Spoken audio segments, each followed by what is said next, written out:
거룩한 산제사로 드려지는 삶이라는 제목으로 하나님의 말씀을 전하도록 하겠습니다.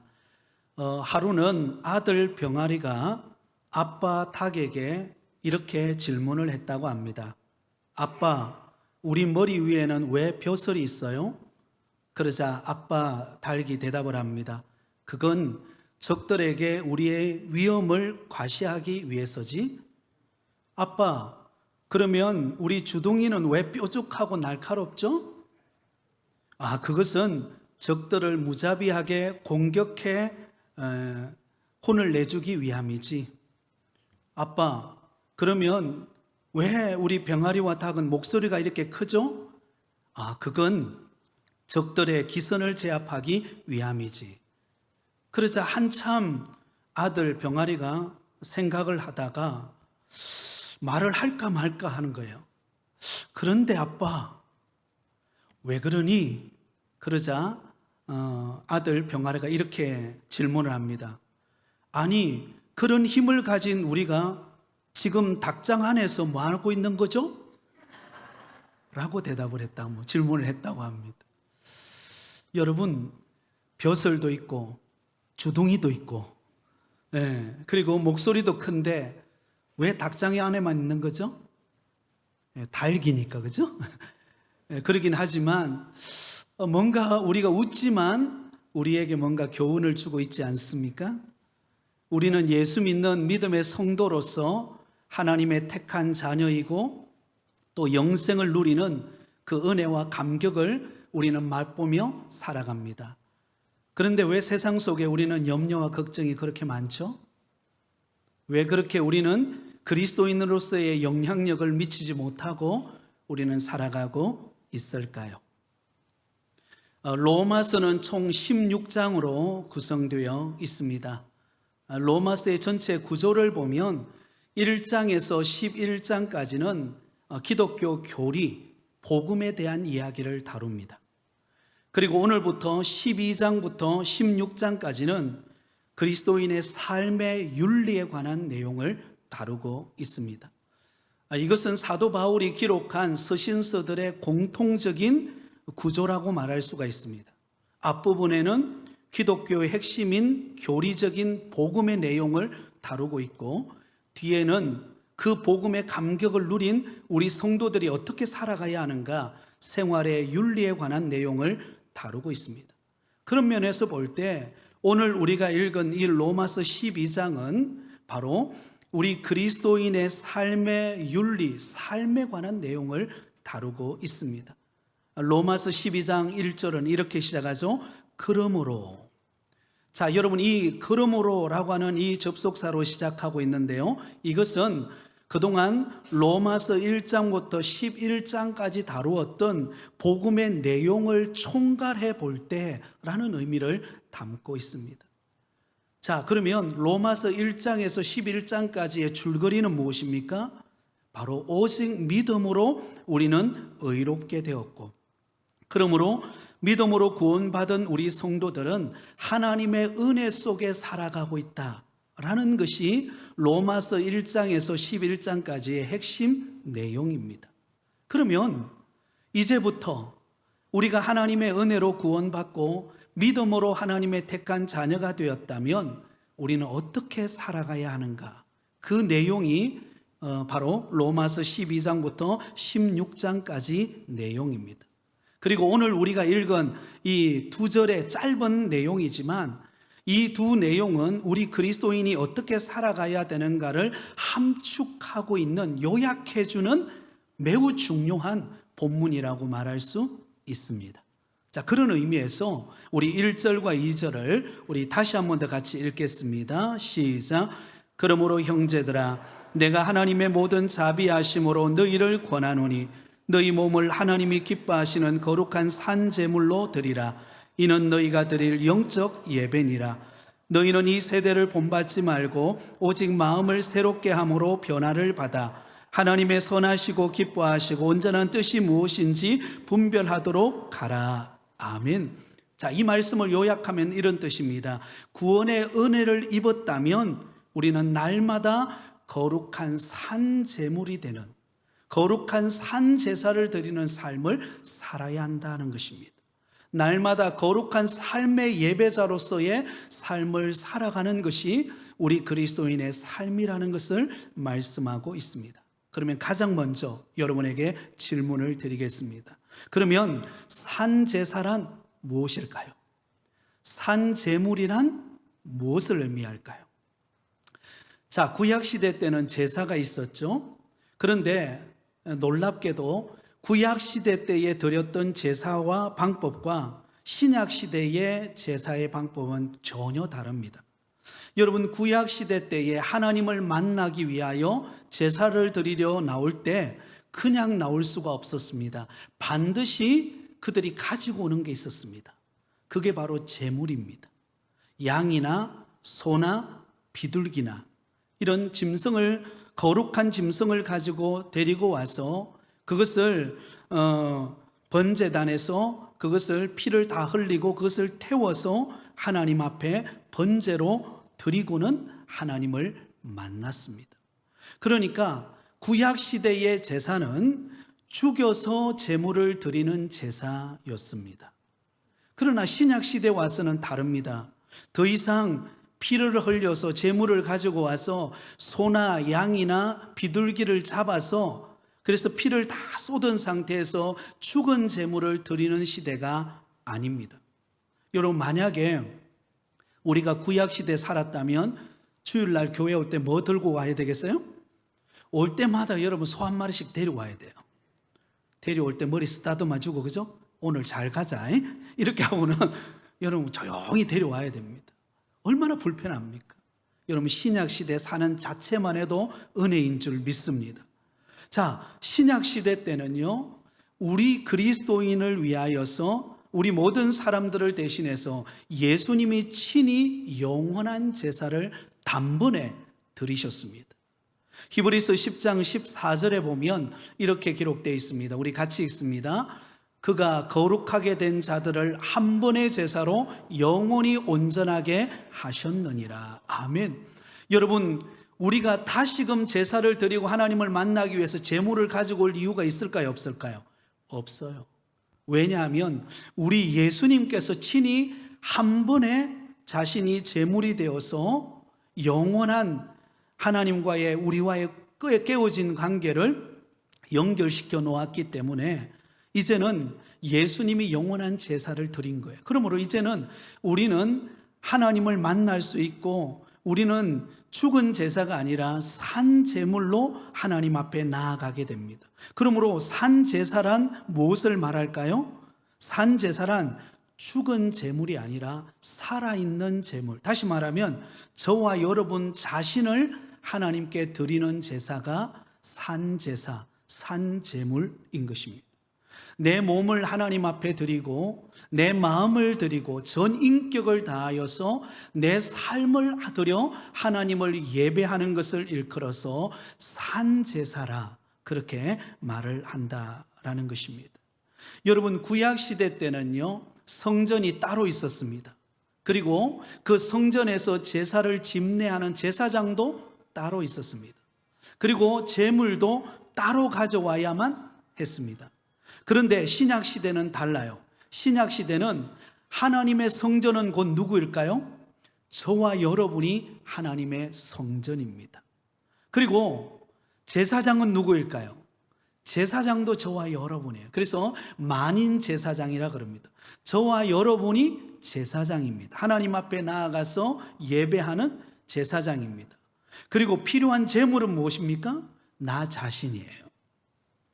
그러니까 산제사란 내 영혼과 육체와 내 인격과 삶 전체를 드리는 삶의 예배를 일컬어서 산제사라 그렇게 말합니다. 여러분, 중요한 말이기 때문에 한번 따라하겠습니다. 내 영혼과 육체를 전 인격을 드려 예배하는 것. 여러분, 그것이 바로 산제사입니다. 산제사.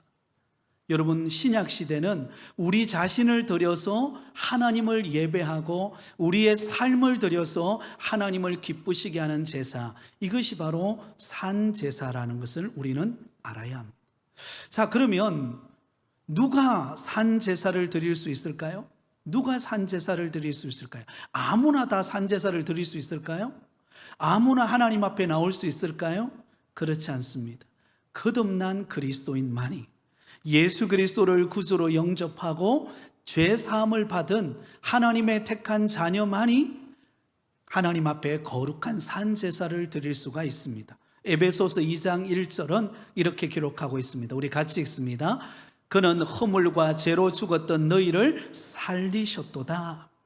여러분, 죄와 허물로 죽었던 우리를 대신해서 예수님께서 단번에 산제사를 드림으로 우리가 살아나는, 이제는 거듭난 하나님의 택한 자녀가 되었습니다. 그래서 언제든지 어디서든지 우리는 하나님을 예배할 수 있고 하나님께 영광을 돌릴 수 있고 하나님 앞으로 나올 수 있습니다.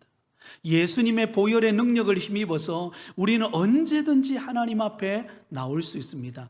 주일만 하나님을 예배하는 게 아니라 내가 주중에도, 내가 시간 되는 대로, 또 내가 하나님을 만나고자 하는 사모하는 마음이 있을 때 어떤 상황 속에서도 우리는 하나님 앞에 나와서 예배할 수 있고 하나님을 만날 수 있게 되어진 줄 믿습니다. 여러분, 이게 은혜예요. 이게 은혜입니다. 자, 그러면 어떻게 거룩한 산제사를 우리는 드릴 수 있을까요? 우리는 어떻게 거룩한 산제사를 드릴 수 있을까요? 세 가지 방법이 있습니다. 첫 번째는 한번 따라하겠습니다. 이 세대를 본받지 말아야 합니다. 자, 여러분, 우리가 하나님 앞에 나와서 예배하고 우리의 삶으로 하나님께 영광을 돌리려면 가장 먼저 우리가 기억해야 할 것은 이 세대를 본받지 말아야 한다라는 것입니다. 오늘 보면 로마서 12장 2절 상반절에 보면 이렇게 말합니다. 너희는 이 세대를 본받지 말고, 너희는 이 세대를 본받지 말고, 이 세대를 본받으면서 하나님을 예배할 때 하나님은 그것을 기쁘게 받으실 수 없다는 것입니다.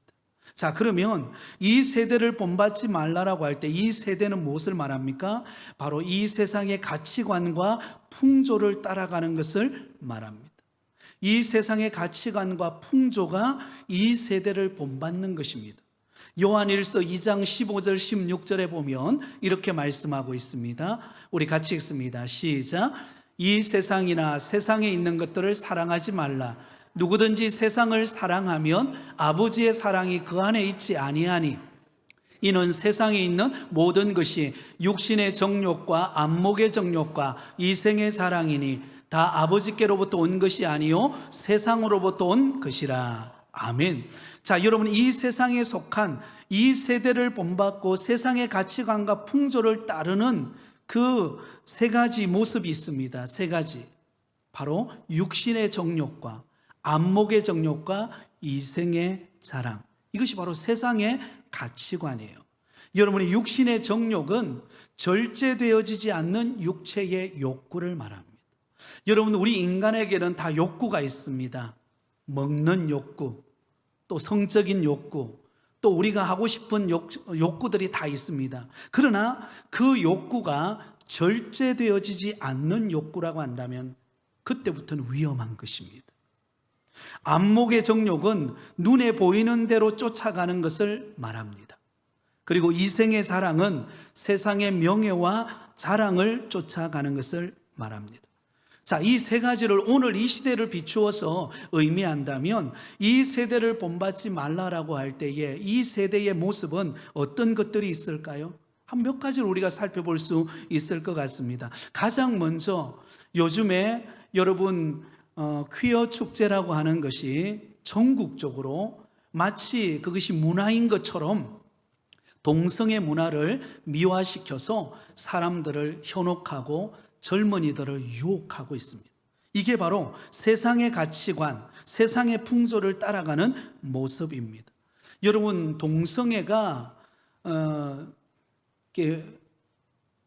가장 타락한 시대의 모습 중에 한 모습이 동성애입니다. 동성애. 그러니까 동성애라는 게 남자가 남자를 사랑하는 거예요.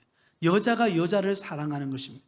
결혼하려고 대상자를 데려왔는데 아들이 여인을 데려온 게 아니라 정숙한 여인을 데려온 것이 아니라 남자를 데려오는 거예요. 여러분, 이런 일이 있다면 어떤 일이 벌어지겠습니까? 심각한 일이 벌어지겠죠? 가정 파괴가 이루어지게 될 것이고, 성적으로 문란해지게 되고, 이 사회의 도덕성은 다 무너지고 마는 것입니다. 그런데 이 시대는 어떤 시대예요? 이러한 여러분 동성애라든지 어떤 성적인 타락을 미화시켜서 요즘 젊은이들은 다 그렇게 살아간다라고 그냥 방치해버리고 그대로 내버려 두게 되면 여러분 미래는 보지 않아도 암담한 것입니다. 가정이 바로 세워질 수 없고 우리 자녀들이 여러분 거룩한 삶을 살아갈 수 없는 시대가 되는 것입니다. 그러므로 결코 우리는 퀘어 축제라든지 어떤 성문화, 타락한 문화를 받아들이지 않도록 우리는 견고한 믿음의 반석 위에 서서 늘 깨어서 기도하며 우리가 자녀들을 양육하는 은혜가 있기를 바랍니다. 또한 이 세대를 본받지 말라라고 할 때 이 세대의 모습은 어떤 모습일까요? 물질 만능주의의 모습이 이 세대의 모습입니다. 돈이면 다 되는 거예요. 사실 우리가 실제로는 돈이 있어야 우리는 살아가죠, 그죠? 사실은 우리가 이 돈과 우리의 삶은 뗄래야 뗄 수가 없습니다. 동전의 양면과 같습니다. 돈이 있어야 우리의 삶에 여유가 있고 생활하는데 불편함이 없고 반드시 우리는 무슨 일을 하든지 사업을 경영하든지 가정의 자녀를 키우든지 우리는 모든 면에서 심지어 교회의 여러 가지 사역을 진행해 가는 데 있어서도 물질은 반드시 필요합니다. 그러나 이 물질은 숭배의 대상이 아니에요. 물질은 숭배의 대상이 아니라 그 물질이 우리가 사역하는 데 따라오게 만들어야 하는 것입니다.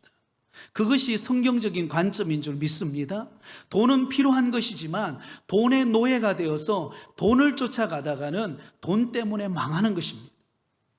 그러나 여러분 하나님의 뜻을 따라 우리가 하나님이 기뻐하시는 일을 위하여서 물질이 필요한 것을 우리가 구하고 또 그 물질이 주어졌을 때 그 물질을 붙들고 사는 것이 아니라 그 물질을 통해서 하나님의 영광이 나타나도록 위하여 그 물질을 은혜롭게 사용할 때 그때 여러분 우리는 물질에 사로잡히는 자가 아니라 하나님 앞에서 선하게 그 물질을 사용하는 축복의 통로가 되어질 줄 믿습니다.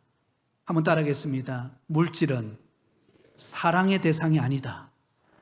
여러분 물질은 우리에게 필요한 것이에요. 그러나 사랑의 대상, 숭배의 대상이 아닙니다.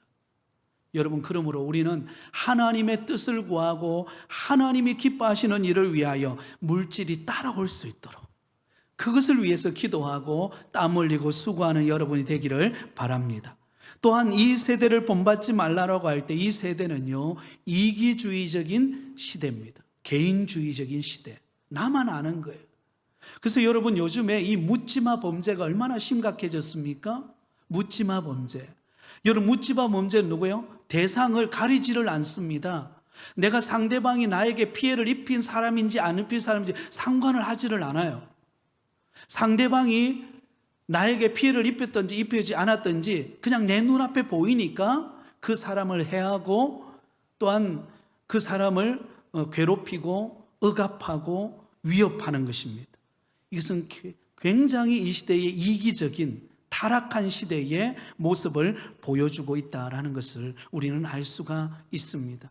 여러분 우리 예수 믿는 성도들은 이기주의적인 신앙이 아니라 여러분 그리스도의 사랑을 나누는 함께하는 신앙이 되실 수 있기를 바랍니다. 그래서 여러분 은혜로운 교회일수록 은혜로운 성도일수록 함께하기를 좋아해야 합니다. 함께 기도하고 함께 예배하고 함께 찬양하고 서로를 돌아보고 위로하고 격려하는 이러한 따뜻한 공동체가 우리 부곡교회가 되기를 예수님의 이름으로 축복합니다. 또한 여러분 이 세대를 본받지 말라고 할 때 이 세대는요 반목과 갈등과 분열입니다. 여러분 요즘에 우리가 정치를 보든지 이 사회를 보면 점점점 이 반목과 갈등과 분열은 심각해져 갑니다. 여야의 모습이 그렇잖아요, 그죠? 너무나 안타까운 우리가 정치를 바라보면서 우리는 정말 기도하지 않을 수 없는 시대가 되었습니다. 가면 갈수록 시대가 변하면 변할수록 더 많은 반목과 갈등과 분열의 현상들이 일어나는 것이 이 세대의 모습입니다. 그러므로 여러분, 우리는 이러한 세대를 본받는 것이 아니라 우리는 하나 되기를 힘쓰고 서로의 연약함을 돌아보고 그리스도의 사랑을 실천하는 믿음의 성도들이 다 되실 수 있기를 예수님의 이름으로 축원드립니다. 첫 번째가 무엇이죠? 이 세대를 본받지 말라. 자, 두 번째는 무엇인가? 오직 마음을 새롭게 해야 합니다. 한번 따라하겠습니다. 오직 마음을 새롭게 하자. 오늘 본문 로마서 12장 2절 상반절에 보면 이렇게 말합니다. 너희는 이 세대를 본받지 말고 오직 마음을 새롭게 함으로 변화를 받아. 여러분, 저와 여러분이 예수 그리스도를 믿고 구주로 영접하면 우리는 거듭난 새로운 사람이 됩니다. 그러나 우리가 새로운 사람이 되었지만 또한 우리는 날마다 성화되어져 가는, 날마다 새로워져 가는 그런 믿음의 성도의 모습이어야 한다라는 것입니다. 우리가 예수 믿었다고 해서 과거의 모습이 하루아침에 바뀌는 것 아닙니다. 서서히 살아가면서 말씀을 통하여서 은혜를 받고 또 내 삶의 변화를 통해서 점점 우리는 예수님을 닮아가는 거룩한 신앙의 모습으로 우리는 변해갑니다. 그러기 위해서 가장 중요한 것이 무엇인가? 우리 마음이 새로워져야 합니다. 저와 여러분의 마음이 여러분 날마다 주님을 닮아가는 마음으로 바뀌어져 가야만 합니다. 여전히 예수 믿지 않았을 때 가졌던 내 고집, 내 욕심, 내 자존심, 내 야망, 그것을 붙들고 가다가는요, 내 마음이 새롭지 않는데 어떻게 선한 영향력을 보일 수가 있겠습니까? 그럴 수 없다는 것입니다. 그러므로 우리의 마음이 새로워져야 합니다. 그런데 하나님께서 우리의 마음을 새롭게 하기 위해서는요, 우리 마음에 들어가는 것 정보가 중요합니다. 여러분, 우리 마음 속에 좋은 것을 받아들여야 우리 마음이 깨끗해집니다. 새로워지는 것입니다. 여러분, 요즘에 들려오는 소식들이 우울한 소식들, 또 여러 가지 부정적인 소식들, 얼마나 여러분 참 안타까운 일들이 많습니까? 그런 정보들을 우리가 자꾸 받아들이다 보면은요, 나도 모르는 사이에 내 마음속에 부정적인 생각으로 가득 차게 됩니다. 시대를 바라보는 안목이라든지 또 이 나라를 바라보는 우리의 시각이라든지 그것이 왜곡되어지는 생각들로 바뀌게 됩니다. 그러므로 여러분, 우리 마음을 새롭게 하기 위해서는요, 우리는 하나님의 말씀 앞에 나아가는 은혜가 있기를 바랍니다. 하나님의 말씀을 읽고 하나님 앞에 기도하는 가운데 하나님께서 내 마음 속에, 성령이 내 마음을 깨끗하고 정결하게 변화시켜 주시는 그런 은혜가 저와 여러분에게 가득하시기를 예수님의 이름으로 축원드립니다. 마음이 새로워져야 됩니다.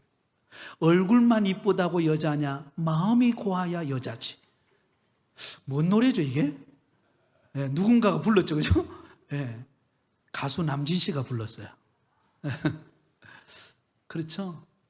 우리가 겉모습만 화려한 것이 아니라 우리의 내면이 깨끗하고 정말로 새롭고 늘 주님을 닮아가는 그런 은혜가 있기를 바랍니다.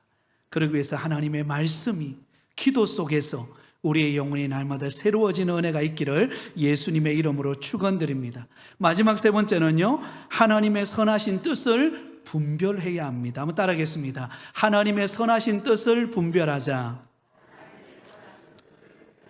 자, 로마서 12장 2절 말씀을 같이 읽겠습니다. 시작.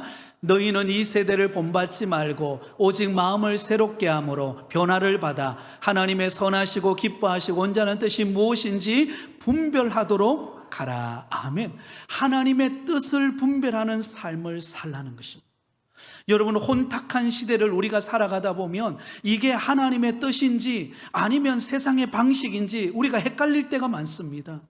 그래서 나는 믿음으로 한다고 했는데 나중에 지나고 보면 내 모습이 믿음의 모습이 아니라 세상 방식을 따라가는 내 모습일 때가 있다라는 거예요. 그러므로 우리는 하나님을 기쁘시게 하는 일을 선택하면서 우리는 하나님의 뜻을 분별해 나가는 믿음의 성도가 되어야 합니다. 그러기 위해서는요, 반드시 필요한 게 무엇인가? 기도입니다. 기도. 여러분, 기도는 내 신앙의 방향성을 잡아줍니다. 여러분, 때로는 이 일을 선택해야 될지 말아야 될지 우리가 갈등을 겪는 일들이 많잖아요. 선택의 기로에 설 때가 많지 않습니까? 그때마다 여러분, 하나님 앞에 충분히 기도하다 보면 하나님께서 우리에게 지혜를 알려주시고 분별할 수 있는 그런 선택의 길을 열어주실 줄 믿습니다. 하나님이 기뻐하시는 일을 선택해야 합니다.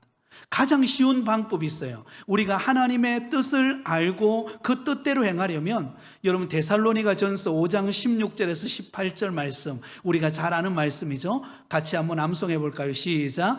항상 기뻐하라, 쉬지 말고 기도하라, 범사에 감사하라. 이것이 그리스도 예수 안에서 너희를 향하신 하나님의 뜻이니라. 여러분, 우리가 하나님의 뜻을 어떻게 할까 너무 복잡하게 생각하면 여러분 더 어려워요. 가장 쉬운 방법, 이 세 가지를 한번 적용해 보세요. 첫 번째가 뭐예요? 항상 기뻐하는 거예요. 우리 옆 사람을 보고 이렇게 환한 미소를 지으면서 한번 인사하겠습니다. 우리 항상 기뻐합시다. 시작. 네, 항상 기뻐하시기 바랍니다. 여러분, 찡그린 얼굴, 그죠? 환한 얼굴 좋아하는 사람 없습니다. 미소를 한번 딱 지으면요, 그 미소 짓는 사람 곁에 가는 거예요. 여러분, 누구를 만나든지 얼굴에 미소가 있고 기쁨이 가득하시기를 바랍니다. 두 번째는 뭐예요? 쉬지 말고 기도하는 거죠. 여러분, 2024년도가 이제 저물어 갑니다. 밝아오는 2025년도, 하나님은 놀라운 계획을 가지고 저와 여러분의 가정과 일터와 자녀의 앞길을 인도해 가실 줄 믿습니다.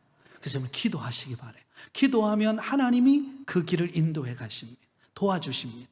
그리고 마지막 세 번째는 뭐예요? 범사에 감사하라. 우리 옆 사람에게 한 번 더 인사하겠습니다. 범사에 감사합시다. 네, 범사에 감사하시기 바랍니다. 때로는 여러분, 우리가 생각했는 대로 안 돼도 뭐 하라고요? 쉬울까요? 어려울까요? 굉장히 어려워요. 감사가 안 나와요. 그죠? 네, 그럼에도 불구하고 하나님, 그래도 감사할 걸 찾아보는 거예요. 그래도 건강 주셔서 감사합니다. 그래도 오늘 교회 나오게 해주신 거 감사합니다. 네, 제가 오전에 그랬잖아요. 와서 줘라도 은혜라고요. 그죠? 네, 나오는 것 자체가 은혜입니다. 여러분, 우리가 감사하기 시작하면 하나님은 감사할 제목들을 많이 주실 줄 믿습니다. 그러면 여러분, 우리가 우리의 삶을 통해 하나님을 기쁘시게 하는 일을 위하여 날마다 믿음으로 힘차게 나아가는 우리 부곡교회 성도들이 다 되시기를 예수님의 이름으로 축원드립니다.